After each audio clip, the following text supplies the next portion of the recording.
El mejor momento para tomar acción contra la crisis climática fue ayer, pero la buena noticia es que el segundo mejor momento es hoy. ¿No sabes dónde empezar? ¿Necesitas inspiración? Pues estás en el lugar correcto. Climatable es el podcast perfecto para ti. Hola a todos los que se encuentran escuchando este nuevo episodio de Climate Able. Yo soy Frida. Y yo soy Ludwika. Y nos alegra muchísimo que estén aquí y esperamos se encuentren muy bien. Bueno, pues el día de hoy vamos a hablar de un tema muy interesante para el cual tenemos a unos invitados de lujo. De verdad es increíble encontrar a personas que desde diferentes áreas se interesan por la crisis climática y hoy contamos con la presencia de dos personas así.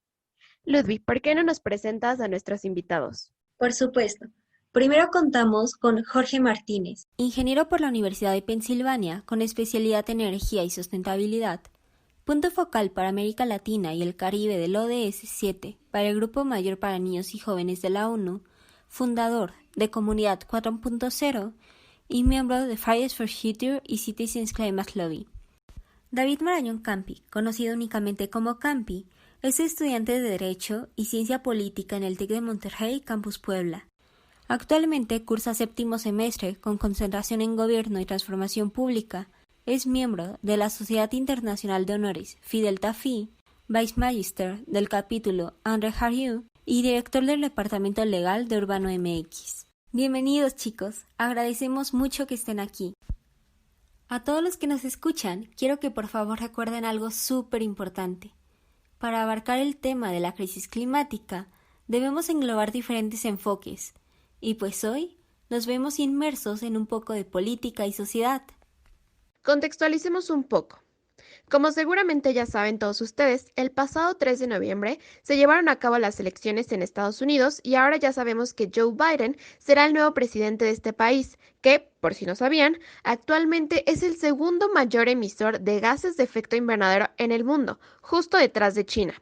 Menciono esto porque queremos compartir con ustedes en este episodio un poco de la relación que existe entre la crisis climática y Estados Unidos, una de las mayores potencias mundiales. Es de gran importancia hablar de este tema porque en noviembre de 2019 Donald Trump decidió que Estados Unidos se salía del Acuerdo de París, acuerdo del que ya hemos hablado anteriormente. Así que bueno, vamos ahora a ver qué opinan nuestros invitados sobre la futura llegada de Biden al poder y las propuestas que trae en cuanto a la crisis climática. ¿Ustedes cómo analizan las propuestas de Biden sobre la propuesta que trae en cuanto a las energías limpias? ¿Son lo suficientemente ambiciosas como para hacer un cambio importante en 4 años de gobierno? Claro, hola, buenas tardes, buenas noches a todos. Hola Luz, hola Frida, hola Jorge. Es muy bueno, muy feliz para mí volvernos a encontrar ahora en este episodio. Respectivamente con la pregunta, yo considero que las propuestas que tiene Biden son ciertamente un tanto ambiciosas, sin embargo están sujetas a bastantes limitaciones.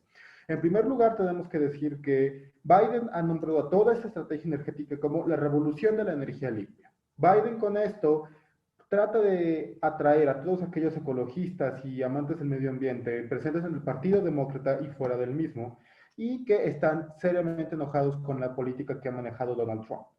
¿En qué consiste la revolución de energía limpia que nos plantea Biden? Lo más ambicioso que yo puedo ver es que para 2050 se está planteando que Estados Unidos sea 100% de energías ecológicas y limpias.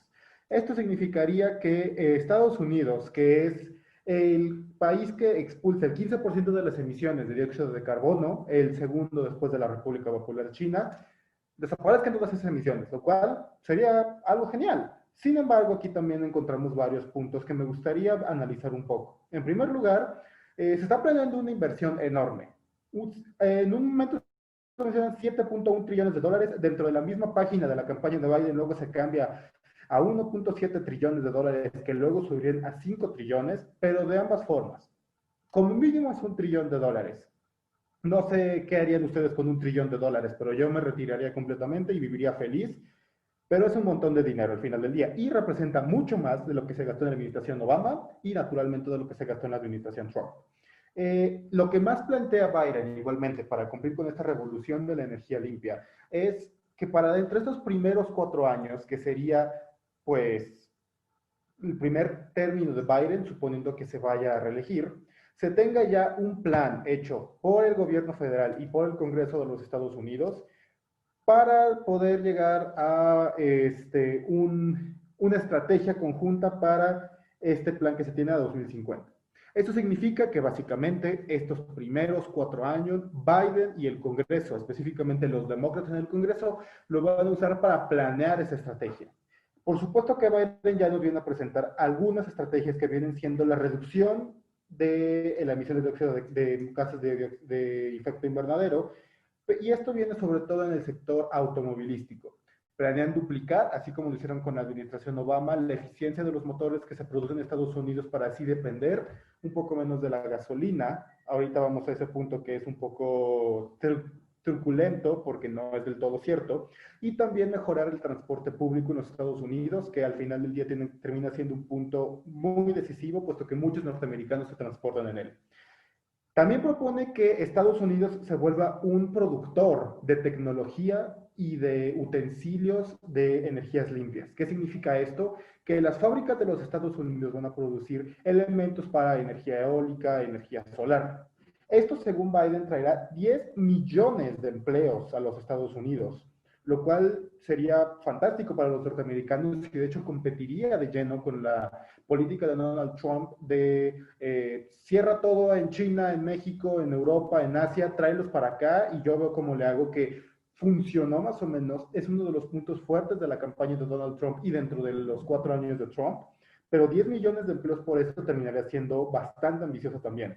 Una acción global también liderada por Estados Unidos, donde Estados Unidos se pondría a la cabeza. Una vez más, lo dicen Biden, serían los líderes del mundo para afrontar esta emergencia, lo cual es un cliché en cierta forma, porque ya hemos visto desde hace años, antes de que Trump llegara al poder, cómo los Estados Unidos se consideraba el líder del mundo libre, el líder contra la potencia tiránica del socialismo, y por eso crearon la OTAN, el líder contra el malvado terrorismo, y por eso la OTAN entró en guerra en Irak, en Afganistán, y sigue bombardeando Pakistán, pero eso es un tema aparte.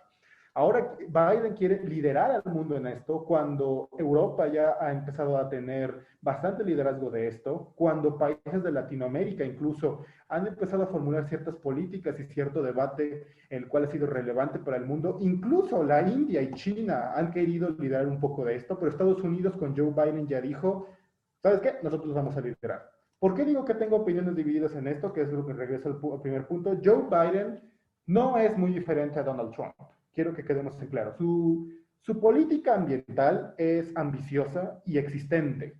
Creo que es lo más importante eso último, existente. La política ambiental de Donald Trump era básicamente inexistente. Sin embargo, Joe Biden no es muy diferente a Donald Trump. En el espectro político, incluso Biden está más a la derecha que Donald Trump. Es un poco menos autoritario, por supuesto. Eso lo podemos ver claramente. ¿Qué quiero decir con esto? Joe Biden está ligado con varios banqueros y una élite financiera dentro de los Estados Unidos. El hecho de que esté defendiendo tanto el hecho de que la economía se va a alzar y los 10 millones de empleos generados por ser productores de tecnologías verdes, simplemente se alinea a esto. ¿Qué nos quiere decir esto? Joe Biden va a llevar una política medioambiental y una revolución energética en lo que le convenga políticamente para mantener capital político y financiero dentro de Washington y en Wall Street. Esto es bueno y malo, lo dejo a su criterio. Al final del día, muchas veces no hay cosas buenas y cosas malas. Lo interesante va a ser cuando quiera que esto salga de los Estados Unidos, como él lo plantea, para ser los líderes en este cambio, en esta lucha contra el cambio climático. Y pues esto significaría que sí, muchos países adoptarían la lucha contra el cambio climático, muchos países se adentrarían en políticas similares de los Estados Unidos, siempre que estén al tanto de los intereses de Estados Unidos. Y estos intereses de Estados Unidos se van a ver seriamente influenciados por financieros y por empresas multinacionales enormes, y pues esto, en opinión mía, llega a hacer que la ambición de todo esto se reduzca y se quede en un status quo. Viéndolo un poco como elección racional, imaginen una línea, del lado izquierdo pongan un 2 y eso es lo que debemos de hacer para que el mundo se salve de esta hecatombe ecológica. Biden está en un 8 a la derecha, más o menos, y los banqueros están en un 9. Y pues básicamente Biden dice, oigan, tenemos que movernos mínimo al 3 para que tengamos un poco más de tiempo.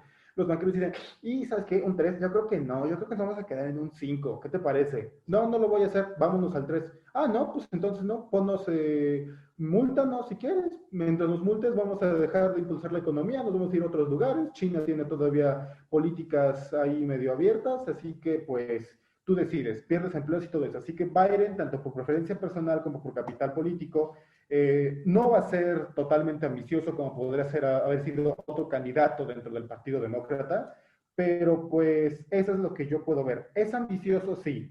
Sin embargo, está sujeto a intereses de terceros que no les interesa, por tanto, totalmente el cambio climático. Les interesa subir sus ganancias y están utilizando el cambio climático para eso, tanto luchando contra él como fomentando el mismo. Bueno, retomando de dónde parte la pregunta, enfocándose hacia si es ambicioso en cuestión de las energías renovables o las energías limpias, que por mucho prefiero el término renovable que limpia por varias razones, malos usos que se les pueda dar al segundo término de limpias, y si son lo suficientemente ambiciosas o importantes para realmente trascender en un gobierno de 4 años. Enfocándome o partiendo de ahí, quisiera tomar nada más el contexto de qué nos dice la ciencia y dónde estamos más o menos ahorita a nivel global. Estamos hablando que en 2018 el reporte especial del IPCC de 1.5 grados centígrados nos dejó muy claro las rutas que podíamos seguir para poder mantenernos dentro de lo estipulado en el Acuerdo de París, que es no exceder 2 grados centígrados, o sea, muy por debajo de 2 grados centígrados, creo que es el lenguaje más explícito, y apuntar a 1.5 grados centígrados como máximo aumento de la temperatura, es lo que dice el Acuerdo de París. Y lo que nos decía el reporte del IPCC es que para lograr esto con alta probabilidad, ni siquiera como garantía, lo que tenemos que hacer es llegar a ciertos hitos, ciertas marcas específicas en el tiempo para tener probabilidades de mantenernos dentro de esos rangos. Estamos hablando que para 2030 se tendrán que reducir entre 45 y 50% las emisiones de gases de efecto invernadero con respecto al año del 2010, para 2030 esto. Y para 2050 deberíamos de ser netos cero en emisiones. Comparado con esto y contrastando con esta base científica, ¿cómo se ve o cómo se lee las propuestas de Biden? Pues de entrada sí dicen explícitamente que quieren llegar a una economía que sea neta cero para 2050. Entonces, en ese aspecto, sí está llegando lo que nos dice la ciencia. Por otro lado, de lo que he alcanzado a leer del reporte que sacaron los demócratas hace unos meses, en junio, si mal no recuerdo, no contemplan que vayan a llegar exactamente a la reducción de 50%, 45% para 2030, que es, por ejemplo, algo que se está planteando la Unión Europea. Incluso antes esperan llegar a reducciones más altas algunos países como Dinamarca. Entonces, en ese aspecto, es de sí está llegando lo que nos dice la ciencia y de cierta forma hacerlo no es nada fácil. Entonces, se podría pensar que sí es ambicioso. Hay una parte que quisiera señalar aquí. El que lo diga el plan de Biden y el que lo diga el plan de los demócratas que fue publicado en junio, no significa necesariamente que vaya a pasar. No significa necesariamente que el poder legislativo se la va a poner fácil, ni que sus leyes vayan a trascender más allá de estos 4 años, porque claramente estas metas van mucho más allá de un periodo presidencial de Estados Unidos o incluso van más allá de los 2 periodos que pueden tener como máximo. Así que la sostenibilidad en el tiempo de estas metas no está garantizada, pero por lo menos van de acuerdo a lo que nos dice la ciencia. Ahora, vamos a ser todavía un poco más estrictos respecto a cómo definimos lo que es ser ambicioso. Porque poniendo las cosas otra vez en contexto, Estados Unidos no solo es uno de los países que más altas emisiones per cápita tiene, lo cual es importante cuando hablamos de cuánto debería o podría reducir sus emisiones. También, históricamente, son quienes más han contaminado, son quienes más gases de efecto de invernadero han emitido en toda su historia.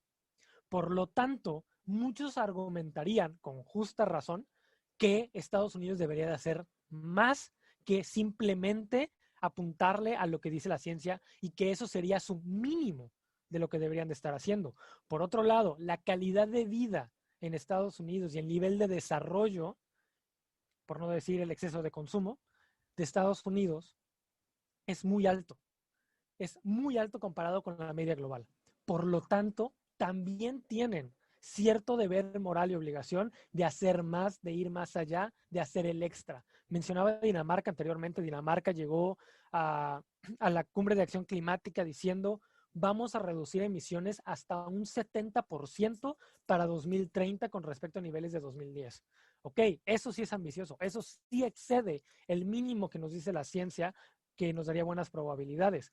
Parte interesante y dato curioso de ese discurso que dio Dinamarca fue: no sabemos cómo lo vamos a lograr, pero nos estamos comprometiendo de manera legal a hacerlo. Por lo tanto, iba a exceder esa meta, la visión de un solo periodo de la primera ministra, y más allá de solo su mandato. O sea, es una meta nacional. Y aunque no sepan cómo lo van a hacer, saben que es su deber el ir más allá de lo mínimo. Entonces, comparado con esta vara, no. Lo que está proponiendo Biden no es suficiente. Tenemos que ir más allá de apuntarle a tener 66% de probabilidades de mantenernos por debajo de 1.5 grados centígrados. Y Estados Unidos debería estar liderando ese esfuerzo porque tienen más capacidades tanto económicas como de recursos humanos para poder ir más lejos que solo esto. Ese es el mínimo. Y por otro lado, la transición hacia energías renovables en el sector eléctrico, están apuntándolo para 2035. Creo que es posible hacerlo también más rápido, y esto todavía haciéndolo de una manera económicamente viable. O sea, el punto aquí, y retomando parte de lo que decía nuestro compañero Campi, es mucho de esto se está manteniendo dentro de lo que es económicamente rentable. Y discúlpenme, pero es que eso no es ambición, eso es mero interés propio. No es ir más allá. Entonces, bajo ese contexto, creo que el plan sí por lo menos está yendo de acuerdo a la ciencia, lo cual desafortunadamente en el contexto global y nacional de Estados Unidos en específico es un grandísimo avance. Es diferencia entre la noche y el día. Lo que pasa es que estamos hablando que es más o menos las 11 de la mañana y en realidad tenemos que despertarnos desde las 8 o 7 de la mañana para de hecho tener buenas chances de mantenernos como planeta. Y Estados Unidos debería de liderar eso. Entonces, por eso en general yo lo consideraría que no es lo suficientemente ambicioso, sin embargo es un avance importante y como activistas debemos de buscar que se haga todavía más. Wow, la verdad es que sí tienen muchísima razón los dos, tanto Campi como Jorge. Pues este es un tema muy, muy complicado y que se requiere de más que solo propuestas que esperemos se cumplan, sino que exactamente como decía Campi, se requiere de mucho más, como ponía el ejemplo de Dinamarca, ¿no? Y pues sí, efectivamente, esto no solamente es como que Biden vaya a poder con su dedo señalar lo que se hace y lo que no, sino que va a conllevar muchísimas otras cosas más. Sin embargo, pues digamos que es bueno que al menos tengamos a una persona que crea en el cambio climático. Ya con eso, pues es un gran avance comparado con lo que teníamos con Donald Trump, ¿no? Pero bueno, vamos a pasar con la siguiente pregunta, que también está un poco relacionada con estas propuestas que tiene Biden. Así que, ¿qué nos podrían decir sobre la idea que tiene de prohibir el fracking en tierras del gobierno federal? Jorge, ¿qué nos podrías mencionar tú primeramente? Pues como decía, en efecto muchas cosas se quedan cortas de lo que podría o debería de hacerse. Este es uno de los ejemplos claros. En general, el fracking debería prohibirse por más de una razón. No solo estamos hablando de la crisis climática, no solo estamos hablando del daño inmediato en la zona local, al medio ambiente, estamos hablando de violaciones de derechos humanos y estamos hablando de la salud de las personas en zonas aledañas. Ahora, tomando eso, ¿es políticamente o económicamente viable o atractivo para Estados Unidos o para un poder, ya sea legislativo o para un poder ejecutivo, hacer ese tipo o tomar una medida más tajante? La verdad, no lo creo y no lo sé. ¿Por qué no lo creo? realmente muchos de los estados, cuando estábamos hablando de qué estados podrían irse hacia qué lado, qué estados podrían ser decisivos en la misma carrera presidencial y en la de los senadores, creo que muchos estados que estaban en la tablita, como Pensilvania, por ejemplo, podrían ser muy susceptibles a un mensaje distinto. Entonces, políticamente no era algo atractivo para ellos. Por otro lado, puede haber muchas presiones económicas, desafortunadamente. Sin embargo, sí creo que por lo menos a nivel federal, el hacer la prohibición sería un paso en la dirección correcta. ¿Es suficiente? Otra vez, no. ¿Es lo que se debería hacer? No. ¿Lo apoyaría? Pues en general no, pero sí reconozco que es un avance que no es totalmente despreciable. Una de las cosas aquí que son importantes tomar en cuenta es, en el lado demócrata había candidatos que sí estaban proponiendo prohibir completamente el fracking. Incluso Kamala Harris, la ahora vicepresidenta electa, también está a favor de que se prohíba completamente el fracking. El problema es, claramente no tuvo la fuerza o no fue suficiente para llevarles a tener la candidatura. No sé si no fue el tema principal y si realmente hay más gente que apoya esa medida. Sin embargo, sí genera mucha resistencia y hay que tomar desafortunadamente eso en cuenta cuando se habla de política. En tema y cuestión ambiental, no es suficiente solo prohibirlo en zonas federales. En cuestión económica, y entrando ahí en donde digo, no sé, realmente hay difícilmente una rentabilidad económica en seguir invirtiendo en nuevos proyectos de fracking. Sinceramente, me parecería muy difícil que fueran rentables y que no vayan a convertirse en lo que conocemos como bienes baradas o bienes barados, estas nuevas inversiones en fracking y en gas natural en general. Entonces, sí creo que es de vital importancia tomar esto en cuenta y tomar en cuenta algo que se puede venir y que quizás haya tiempo de platicar después y de ahondar en ello. Si hubiese un precio al carbono, ¿qué pasaría o de qué tamaño tendría que ser este precio del carbono para hacer completamente inviable el fracking? Si estamos hablando de una transición energética que va a terminar, no empezar, terminar por completo para 2035, según lo que dice el plan de Biden y según lo que dice el plan de los demócratas, realmente cualquier inversión en fracking vale la pena, o sea, económicamente, en puro término económico y financiero, ¿vale la pena siquiera en ese aspecto el hacer más inversión? Entonces yo creo que esta legislación de hecho incluso podría ayudar a ahorrar significativamente en términos económicos, sobre todo si se internalizan los daños colaterales del fracking, tanto al medio ambiente, en un precio del carbono, como en la salud de las personas. Entonces, sí creo que sí es suficiente. Veo difícil que incluso a nivel nacional pueda pasar esto si el Senado y el Poder Judicial están del lado conservador. Pero bueno, eso ya es, digamos, otro tema. Como ambientalista, no me parece suficiente y sí quisiera ver que se prohibiera el fracking en toda la región norteamericana. En ese sentido, yo estoy muy de acuerdo con Jorge.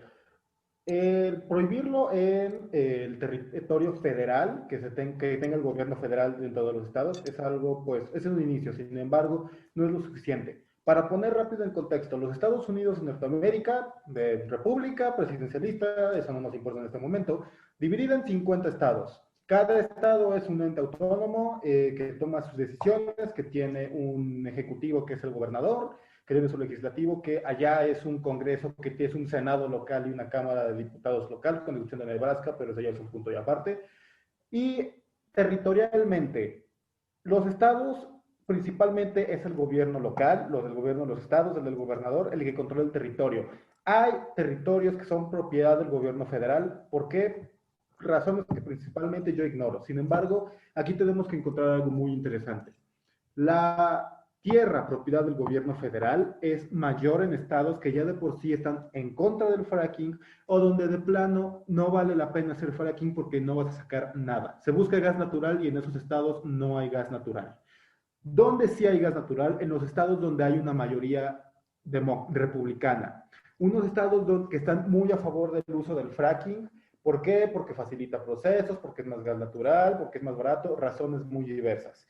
Estos estados principalmente lo van a permitir en las tierras que son propiedad del gobierno del estado, de los estados específicos. Me parece que los que están muy metidos ahorita dentro de eso son dos específicamente, con temor a equivocarme, Texas y Oklahoma, dos vecinitos muy cerca de la frontera con México, que son eminentemente republicanos. Estos dos, Texas tuvo tal vez por un momento a dar la vuelta ahorita, pero se quedó republicano. Oklahoma es total y absolutamente republicano, y ellos van a defender el fracking en su territorio. Se van a agarrar con el hecho de que Biden les dejó esta enorme sección que es solamente prohibirlo en el gobierno federal y no prohibirlo a nivel nacional. Y con esto van a irse para, como dijo Jorge ahorita, pues seguir con estas inversiones. Rescato también algo que ahorita nos mencionó Jorge, es una violación de derechos humanos, lo que es el fracking. Contaminación de agua, fractura del territorio, bueno, hasta pequeños temblores que causan. Y esto es una violación de derechos humanos porque esto afecta a todas las comunidades. No importa que se haga en una zona desolada, lejos de alguna urbe importante, termina llegando a diversas ciudades pequeñas y sobre todo termina llegando a ciudades y a núcleos urbanos donde primordialmente habitan minorías, específicamente en el caso de Oklahoma, nativos americanos. ¿Qué pasa con esto? El agua queda totalmente inutilizable para consumo humano. ¿Por qué? Ya hemos visto muchos los videos. Abren el grifo, ponen un cerillo y se incendia el agua. ¿Dónde habías visto eso? No lo sé. Pero esto es algo que está pasando y es algo que los republicanos se van a aprovechar con el hecho de que Biden está siendo muy tibio. Pintó el hecho de que va a prohibir el fracking en los territorios del gobierno federal como una gran solución. Sin embargo, hay que tomarnos en cuenta, a ver, qué cantidad, qué porcentaje de los estados, del territorio de los estados es propiedad del gobierno federal, qué porcentaje del territorio es propiedad del estado y qué estados son los que van a apoyar más esto. Los republicanos, ya lo vimos, convenientemente los estados que son dominados por republicanos son los que más tienen poder territorial sobre los estados. ¿Por qué? Porque principalmente son los que más están en contra del federalismo norteamericano. Que identifiquemos el federalismo norteamericano no como lo que podemos identificar en Europa o incluso en México, sino como un control del gobierno federal de Washington DC sobre los estados más duro, más estricto, más grande. Ellos están totalmente en contra de eso. Y en el momento en el que Biden o cualquier presidente que venga después de él, intente cancelar el fracking a nivel nacional, ellos van a usar justamente esta excusa del federalismo que está invadiendo las facultades de los estados y que va contra la misma integración de los Estados Unidos de América para limitar eso. Y eso es algo que cada año que vaya pasando, 2020, 2021, 2022, lo que siga, va a ser más difícil. Así que Biden ahí dejó una ventana enorme y le hizo un favor enorme a los republicanos y pues coincido también. El fracking debería de ser totalmente cancelado, debe de ser ya inutilizable, vete para allá fracking, nunca más, pero pues por ahí dicen que como ya lo he mencionado antes, Joe Biden está con intereses más económicos más grandes, así que si lo vemos ahí fue una gran estrategia política de Biden, logró más o menos apaciguar las ansias de los republicanos y de bastantes personas que están a favor del fracking, pero también se echó a bastantes ecologistas a la bolsa para que votaran por él. Y por lo que vemos, ahora ya lo podemos decir, presidente electo, llegó a funcionar. Aunque las propuestas sí son muy insuficientes, pues al menos representan un avance en esta búsqueda de políticas ambientales. Sin duda hay motivos económicos, políticos en todas sus propuestas, pero tan solo este año hemos visto el poder que tiene el pueblo, el poder que tiene la gente, lo hemos visto con las marchas y en diferentes países. Y entonces solo nos queda vigilar de cerca estas políticas, darle seguimiento y exigir que en un futuro cercano se prohíba definitivamente esta práctica, porque tal y como ustedes lo dicen, es una violación a los derechos humanos. Ahora vamos con otra pregunta y es, ¿qué implica que Biden decida que Estados Unidos regrese al Acuerdo de París? ¿De qué manera afectó la decisión de Trump de salirse de este acuerdo? Empezamos contigo, Campi. Trump no se salió del Acuerdo de París. Trump ni siquiera lo firmó, ni siquiera lo razonó. Trump odia el Acuerdo de París. Joe Biden, muy inteligentemente, ha dicho, yo el primer día que esté en la Casa Blanca, literalmente después de mi inauguración, voy a ir a la Casa Blanca y voy a firmar el Acuerdo de París para integrar a los Estados Unidos a él. Y luego vendrá todo el proceso del Congreso, que es algo que obviamente no se atrevió a decir porque ya estaba desde antes la predicción de que los republicanos iban a seguir con el Senado. Pero eso es una historia aparte. El Acuerdo de París, que ahorita Jorge nos narró al principio en su primera intervención, es un proyecto bastante ambicioso por las naciones del mundo. Y a mi consideración, sí afectó el hecho de que Donald Trump ni siquiera lo haya firmado y no haya incluido a los Estados Unidos dentro de él. ¿Por qué? Básicamente fue el único país potencia mundial que dijo no al Acuerdo de París. ¿Cómo se ve esto afectado? Pues principalmente los Estados Unidos no se integraron al Acuerdo de París bajo el argumento de que esto haría que se hicieran más caros los costos, esto haría de que nuestra economía fuera débil, y si nuestra economía es débil, significa que China va a tomar el control. Básicamente, a grandes rasgos, eso es por lo que Trump y Estados Unidos no firmaron el Acuerdo de París. El hecho de que no lo hayan firmado significa que Estados Unidos tendría cierto puntapié, cierta ventaja, sobre todo en el aspecto económico, en el hecho de que ellos no tendrían que aumentar costos de producción, en el hecho de vamos a instalar nuevas tecnologías, vamos a invertir en investigación e innovación, etcétera, etcétera, etcétera, y vamos a seguir con lo que estamos. Es más, vamos a darle más a lo que estamos porque nos facilita más los costos. Y hay naciones, específicamente aquí, el coco de Donald Trump, que es la República Popular China, hubiera dicho, ok, yo firmé el Acuerdo de París con la mejor de las voluntades. Obviamente no, China es 3/4 lo mismo que Estados Unidos, pero bueno.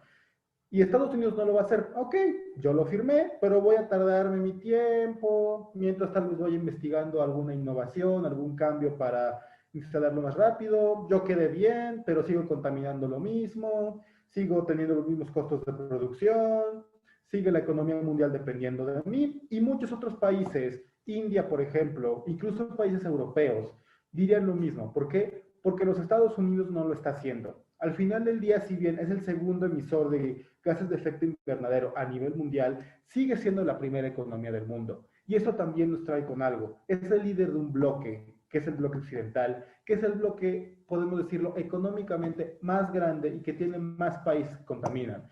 ¿Quiénes están en este bloque? Corea del Sur, Japón, el Reino Unido, Alemania, Francia, países que por más que quieran estar a favor de la lucha contra el cambio climático, si los Estados Unidos, que hasta cierto punto es su líder, no lo hacen, ellos tampoco lo van a hacer, o al igual que China, van a tomarse su tiempo y simplemente van a estropear lo que está en el Acuerdo de París. El hecho de que Joe Biden quiera regresar al Acuerdo de París es muy significativo porque, de nuevo, rescato lo que había dicho en mi primera intervención, quiere que Estados Unidos sea el líder de esta revolución, de esta lucha contra el medio ambiente a nivel mundial. Ah, perfecto, qué padre. Ok, te vas a volver a meter al Acuerdo de París y ya estás diciendo todo lo que vas a hacer. Luego vamos a ver el hecho de que sí lo estés cumpliendo y de que tus sucesores también lo vayan a hacer. Pero por lo mientras, esto es, a mi parecer, algo positivo para el Acuerdo de París y para la lucha contra el cambio climático. El hecho de que económicamente, sí, va a aumentar los costos para Estados Unidos, pero significa que ya va a haber una cierta igualdad de condiciones. Y si China no lo cumple, Estados Unidos va a empezar a decir, no lo estás cumpliendo, eres un malvado, miren, el gobierno del mundo, China no está cumpliendo el Acuerdo de París. Ah, caray, va a decir China. ¿Sabes qué? Pues ya también nos vamos a poner ahí a investigar. Al fin y al cabo somos China, estamos investigando muchísimo en innovación para eso. Y si podemos, sí que también yo voy a reducir costos y voy a reducir mi emisión de gases. Perfecto. Del final del día, todo esto está viendo influenciado por intereses económicos, tanto de las naciones como de las poblaciones, como de particulares que son bastante maquiavélicos. Pero siento que al final el hecho de que Joe Biden sea presidente y lo haya reintegrado, al menos va a hacer que el Acuerdo de París sea un poco más cumplido por los gobiernos del mundo. Para que el hecho de que Donald Trump no lo haya firmado y no se haya integrado en primer lugar, daba esta ambigüedad, esta falta de autoridad hasta cierto punto al Acuerdo de París para cumplirse o no cumplirse. Y pues siento que eso va a cambiar con Joe Biden. Al menos tantito. Recuerdo lo que dijo, yo lo sostengo. Trump y Biden al final del día no son muy diferentes. Híjole, no sé por dónde empezar. pero estoy de acuerdo y no estoy de acuerdo con lo que dijo Campi. Y no solo es explicar por qué, es otra vez meter varias cosas de contexto aquí. Número 1, Acuerdo de París se ratificó a nivel global en 2016. En 2016 entró en vigor en Estados Unidos justo alrededor de las fechas en las que fueron las elecciones presidenciales donde ganó Donald Trump. Dentro del Acuerdo de París dice algo bien importante, que es que un país no se puede salir antes de los 3 años de haber estado dentro del acuerdo, y el proceso lleva más o menos un año. Entonces, en los últimos 4 años, realmente desde 2016 hasta 2020, Estados Unidos estuvo dentro del Acuerdo de París, técnicamente, y salió apenas hace creo que una semana, justo ahorita que estaba todo este rollo pasando las elecciones. De todas maneras, ¿qué significa o qué implica digamos, el deseo expresado por Trump de salirse? ¿Qué ha implicado? Porque es que esto fue algo que tuvo consecuencias, y en contraste, ¿qué implica ahora el regreso de Estados Unidos al mismo acuerdo? Entonces, tenemos que saber primero qué cosas son parte del Acuerdo de París. Una de ellas, y una muy clara e importante respecto a los efectos y los impactos, es el financiamiento. Y es que esto es gran parte de por lo cual Trump podía argumentar que el Acuerdo de París no era justo para Estados Unidos de cierta forma, o porque lo ponía en una desventaja económica. Y es que ahorita voy a llegar a partes parcialmente porque estoy en desacuerdo con lo que decía. El financiamiento climático es un tema bien importante del Acuerdo de París, porque hablamos de justicia climática y hablamos de responsabilidades compartidas pero diferenciadas. En esta cuestión, bajo esta visión, tenemos que hacer más los países que más tenemos y que más podemos, y harán menos los países que menos tienen, que menos responsables son, y, o sea, que en general son más vulnerables también. Desafortunadamente se da esta correlación en el mundo de que los países más vulnerables y los que van a ser más afectados son por mucho los menos responsables, mientras que los más responsables son los que más capacidades tienen para afrontar las consecuencias, y quienes menos vulnerables son por razones y cuestiones geográficas. Entonces, Estados Unidos, bajo este contexto y escenario, tenía que comprometerse a apoyar y aportar a este Green Climate Fund, o el Fondo Verde Climático, significativamente. Y las metas, la meta creo que era llegar a 100,000 millones de dólares en el fondo para 2020. Creo que se quedó un poquito corto, pero el punto es, este financiamiento de los países desarrollados a los países menos desarrollados, los países insulares, que literalmente están por desaparecer, y que prácticamente nada de lo que hagamos va a evitar que desaparezcan estos países, o estos países islas naciones, perdón, ese financiamiento tiene que ser constante y tiene que ser por el resto del acuerdo. Entonces, ahí es en donde mucho puede argumentar a alguien como Trump, diciendo que no era justo para Estados Unidos, o diciendo que les iba a costar. Ese dinero no lo donó Estados Unidos. Y esa falta de dinero significa que países en vías de desarrollo han sido, no nada más van a ser, han sido más vulnerables a las afectaciones actuales de la crisis climática. Un ejemplo triste y doloroso, y dentro del mismo Estados Unidos, fue Puerto Rico.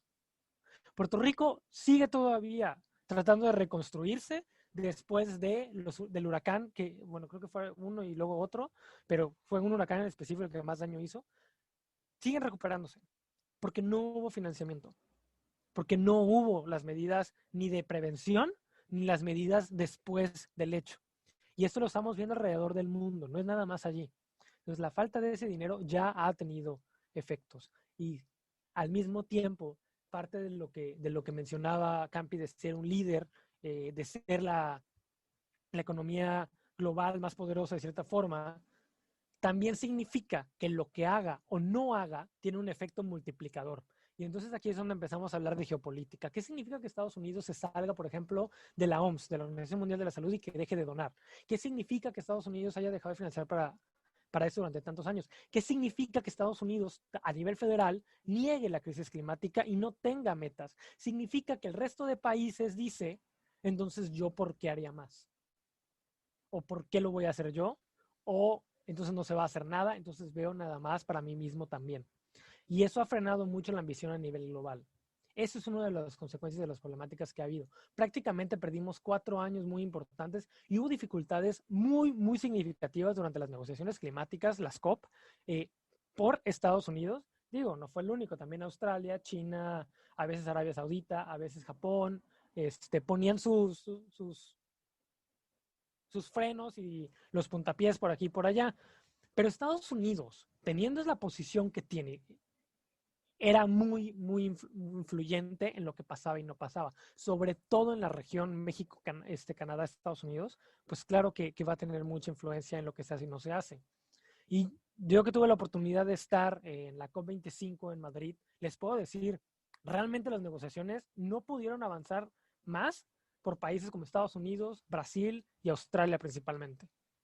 Realmente eran un freno de mano a nivel global para avanzar en las negociaciones, para avanzar en las metas, para poder tener, digamos, el libro de reglas para llevar el Acuerdo de París a la práctica, a la implementación. Entonces, realmente las negociaciones se han atrasado, realmente las metas están muy por debajo de lo que deberían de ser alrededor del mundo y mucho es algo que podemos atribuir a la posición de Estados Unidos, porque no es nada más Trump, es lo que se hacía a raíz de y lo que se decía a raíz de que Trump estuviera en el poder. Los negociadores de Estados Unidos de verdad estaban manteniendo una posición muy difícil en estos temas. Y bueno, ¿qué significa que entre Biden? Otra vez, significa la diferencia entre la noche y el día. No es el amanecer, no es, tenemos lo máximo de luz en el día para resolver todos los problemas. No. Pero el que Estados Unidos esté de regreso, el que Estados Unidos empiece a tomar una posición de liderazgo, el que Estados Unidos impulse en vez de frenar, es una diferencia muy importante. Ahorita podemos ver que alrededor del mundo países como Japón, Corea, China, están poniendo metas ambiciosas, están poniendo sobre la mesa metas de 2050 para emisiones cero. China creo que puso 2060. Lo que esto hace con Estados Unidos sumándose a una meta de 2050 es crear una especie de efecto bola de nieve, un efecto dominó, que facilita que más países tengan más metas, tengan más ambición, se vuelva más fácil, se vuelva más barato, se aumente el riesgo y por lo tanto el costo de invertir en combustibles fósiles y de no hacer la transición. Esta parte también es bien importante. El tener más tecnología, el tener más inversión, el tener más manos yéndose sobre el problema también va a hacer que se resuelva más rápido y más fácil. Y eso es lo que va a cambiar ahorita con el peso de Estados Unidos cargándose hacia ese lado de la balanza. Y eso es lo que espero ver y eso es lo que, insisto, debemos de seguir propiciando y acelerando cada vez más. Entonces, yo que espero realmente con Estados Unidos aquí es que no solo Estados Unidos, sino todos sus aliados y otros países no aliados empiecen a buscar más ambición y empiecen a quitar los frenos de mano para buscarla, que se haga más económico y que hacer la transición, que de hecho en muchos aspectos ya lo es, por mero interés económico. Muchos países ya deberían de estar tomando acción climática, o sea, ya ni siquiera es por una cuestión moral, ya ni siquiera es por el Acuerdo de París, no, por mero interés económico. Lo que yo espero ver es que eso aumente y que esto se acelere. Y espero ver más tecnologías que no tenemos todavía o que están todavía en proceso de desarrollo, empezar a tomar más fuerza y facilitar aún más ese cambio. Entonces eso es lo que yo espero, un efecto dominó que vaya desde lo político, lo financiero, económico y tecnológico, dirigiéndonos a todas y todos hacia una transición más rápida y más efectiva. Y espero que cada vez dejando menos personas atrás, menos países enteros vulnerables a la crisis climática. Sí, la verdad es que es muy interesante el análisis que hacen ambos, porque definitivamente el impacto que tiene Estados Unidos sobre las opiniones, sobre las decisiones que van a tomar otros países es gigantesca. Lo hemos visto como ahorita lo han mencionado con el Acuerdo de París. Y pues sí, es muy importante el que el que con Biden Estados Unidos regrese al Acuerdo de París, porque esto va a implicar muchas cosas, esperemos, muy positivas para que otros países también busquen de manera más ambiciosa unirse a este Acuerdo de París y cumplir con todo lo que se comprometen. Bueno, ahora vamos a hacer una última pregunta, ya que estuvimos hablando de manera global sobre lo que implica las propuestas que trae Biden. Ahora, específicamente en México, ¿qué implica la implementación de estas políticas ambientales que trae Biden? Sí, la tomo primero por más de una razón, pero a ver, ya expliqué un poco de lo que veo del contexto a nivel global, pero vamos a hablar específico de México. Hay 2 o 3 temas bien importantes para México en este aspecto. A ver, híjole, es que no sé ni por cuál comenzar, pero por cuestiones que ya están pasando. Por ejemplo, el Tratado de Libre Comercio nos afecta directamente qué decida o no hacer Estados Unidos y qué decida o no hacer Canadá. Ya lo vimos, por ejemplo, cómo pueden ellos influir en que en México suba el salario mínimo. Pero ¿en qué más puede influir? Puede influir, por ejemplo, en la cuestión de un precio al carbono. Canadá ya tiene uno. México, en teoría, tiene 2. Luego pues, se podría hablar más al respecto, pero en general hay un impuesto al carbono, que muchos no saben que está ahí, pero está en el IEPS a los combustibles. Y también hay un sistema de comercio de emisiones, digamos, como ejercicio. ¿Qué puede pasar si Estados Unidos decide tener un precio al carbono también? Lo que puede significar son 2 cosas. Número 1, que México tenga que subir el suyo. O número 2, y este está bien interesante, el precio al carbono lo puede incluir Estados Unidos con algo que se conoce como un ajuste fronterizo. Lo que implicaría este ajuste fronterizo es que todos los bienes que sean importados a Estados Unidos van a tener ese impuesto al carbono. Entonces, México, que prácticamente la mayoría, si no es que casi todo o sea, literal la mayoría, y si no es que prácticamente todo su comercio exterior, sus exportaciones van hacia Estados Unidos, pues prácticamente todos los productos que exportamos van a tener un precio al carbono y no van a ser tan competitivos como lo serían ahora sin un precio al carbono comparado con lo que se produzca dentro de Estados Unidos. Y sobre todo también esto implicaría una competencia internacional de que quizás haya otros países que puedan exportar a Estados Unidos y que tengan una huella de carbono más baja en sus procesos y en sus productos y que empiecen a desplazar a México en ese mercado que es tan importante para la economía del país.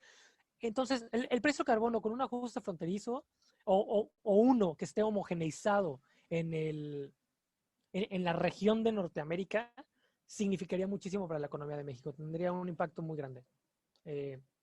Ahora, en cuestiones energéticas, el gobierno actual tiene una narrativa de que una refinería va a traer seguridad energética al país porque va a tener garantizado su suministro de gasolina. No sé cuánto me tardaría en desmentir por completo esto, pero solo tómenme la palabra por ahora y si no, busquen al profesor Carlos Velasco del ITAM. La inseguridad energética de México yace en el gas natural, no en el petróleo ni en las gasolinas. ¿Por qué? Porque el gas natural barato al que tiene acceso México solo viene de Estados Unidos.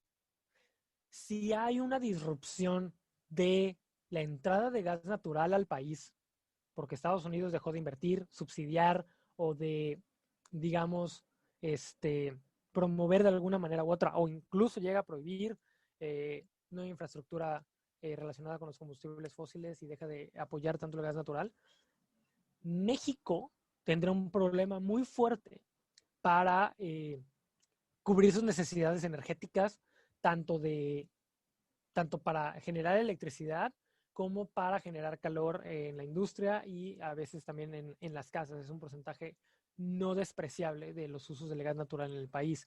Entonces, si hay un cambio en la política energética de Estados Unidos y cambian los precios o cambia la cantidad de suministro de gas natural, México tiene que estar listo sí o sí, si no de verdad, vamos a ver por qué lo que venimos diciendo algunas personas de que la inseguridad energética del país está en el suministro de gas natural. ¿Qué debería hacer México nada más rápido para dejar ese punto claro? No es extraer su propio gas natural. Esa no es la solución por cualquier persona a la que se le haya ocurrido esa opción. No, la solución es aprender a no depender del gas natural, es quitar la dependencia de combustibles fósiles en general, el camino y la ruta. Ahora, ¿qué otras cosas pueden significar para México? Y esta parte es la muy buena. Alrededor del mundo, una de las cosas que me han dicho es, prácticamente el mundo se puede dividir en dos partes, creo que ahora serían tres, pero previo al Acuerdo de París y después al Acuerdo de París, ahora también va a ser pre-pandemia y post-pandemia, pero el punto es que ahora en el mundo post-pandemia y post-Acuerdo de París, vamos a ver una ventaja muy fuerte, una ventaja competitiva hacia el desarrollo bajo en emisiones. ¿Por qué? Porque ya vimos que ese modelo de desarrollo era erróneo. Ya vimos que ese modelo de desarrollo traía costos o básicamente nos forzaba a endeudarnos de una manera que no íbamos a poder pagar los intereses. Y eso es con el daño ambiental y con el daño a la salud.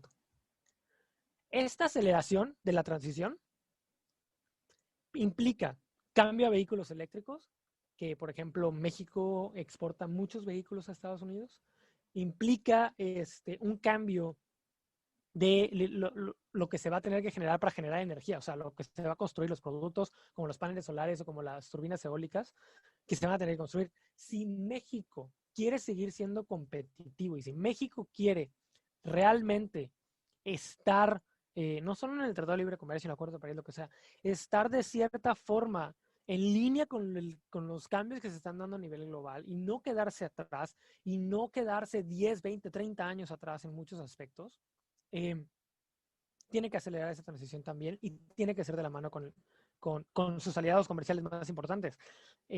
López Obrador ha de haber estado muy tranquilo mientras estaba Trump en el poder porque sus políticas energéticas iban de la mano. Ahora ya no lo va a hacer así. Ahora ya no va a poder tan fácilmente hacer ciertas cosas. Le va a afectar sus planes. Y por otro lado, los beneficios de transitar hacia energías renovables en México van a ser mayores, porque de hecho México tiene muchísimo recurso solar y muchísimo recurso eólico que explotar. Entonces, México ve una oportunidad enorme ahora para acelerar la transición y explotar esos beneficios. Eso es lo que implica para México realmente.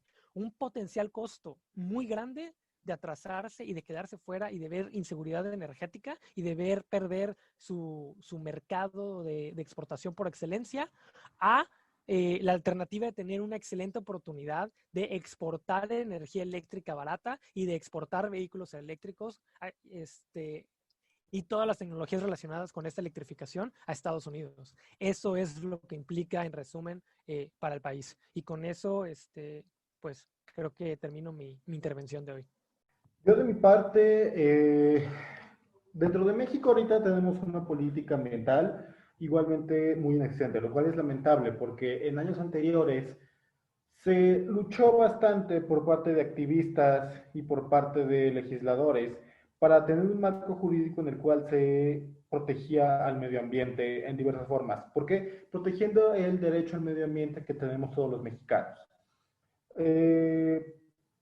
En la ley, básicamente, esto está muy bonito, tiene procesos igual bastante interesantes.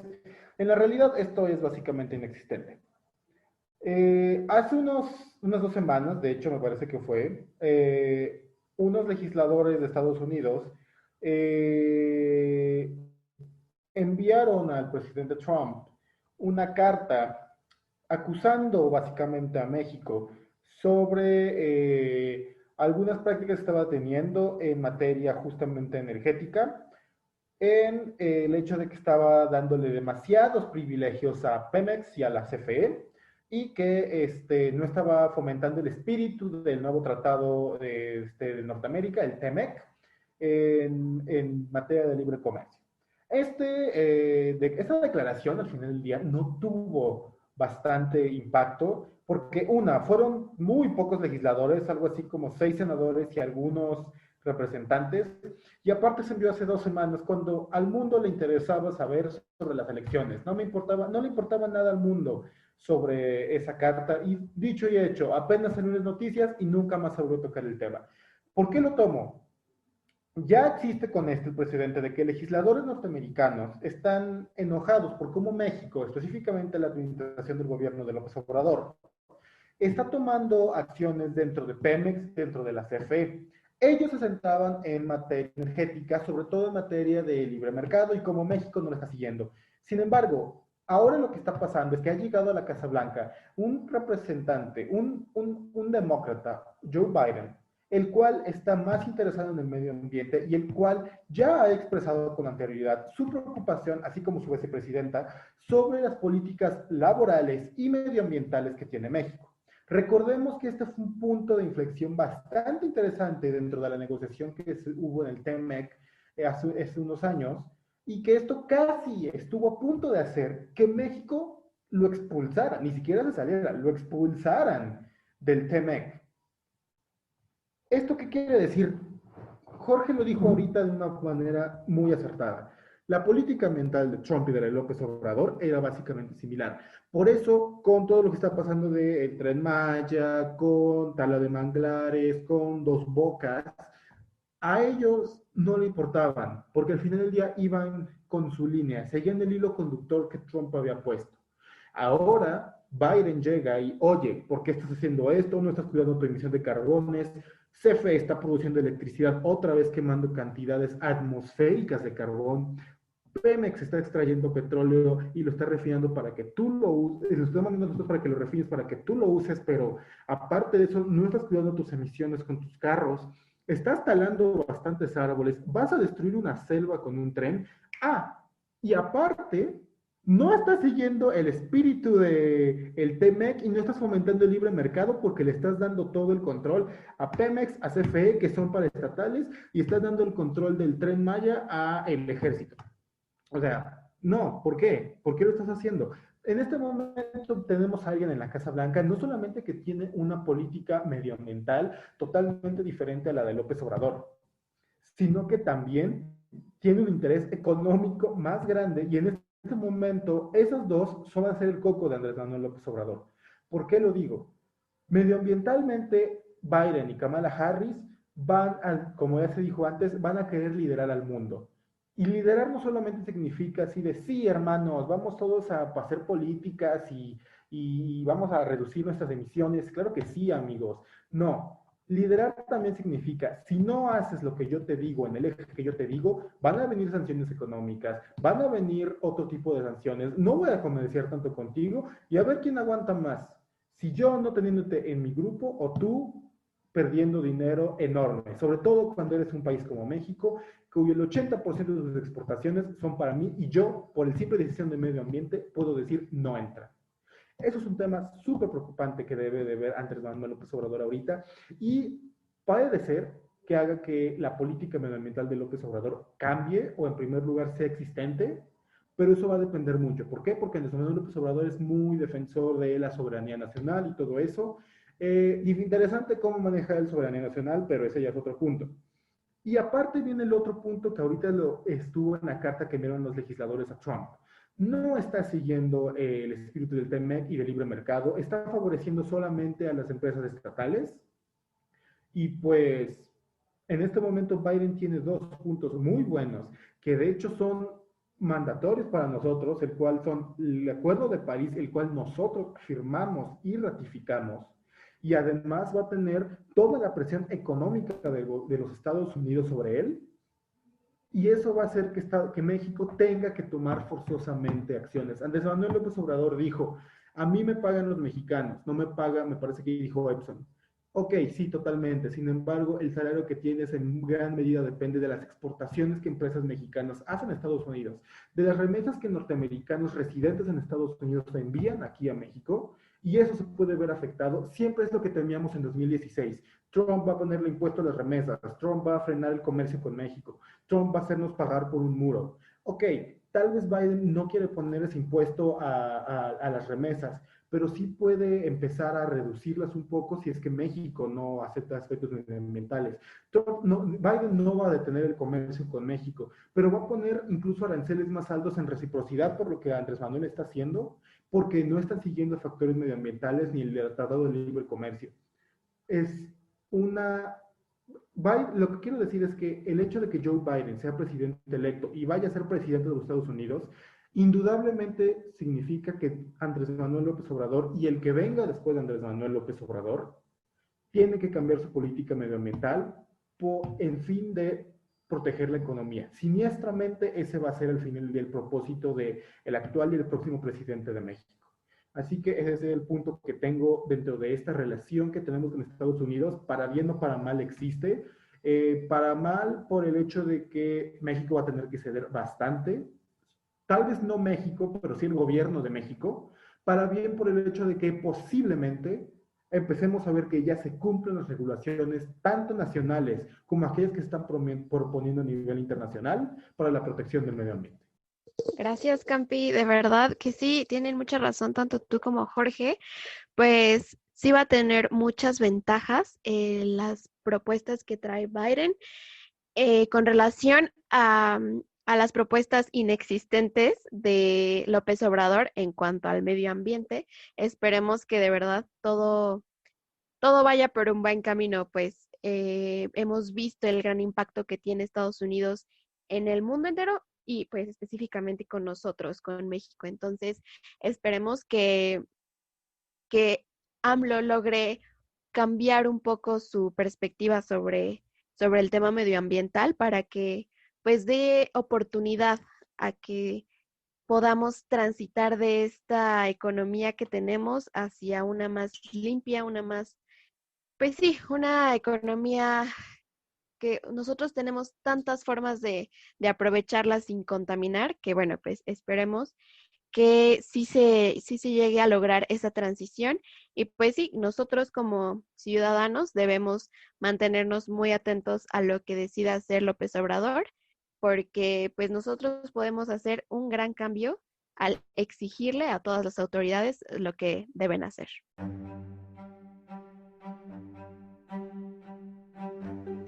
Nos vemos en un siguiente episodio. Recuerden que la solución sí está en nuestras manos. Tenemos que actuar ya. No lo pienses más y conviértete en un luchador imperfecto contra la crisis climática.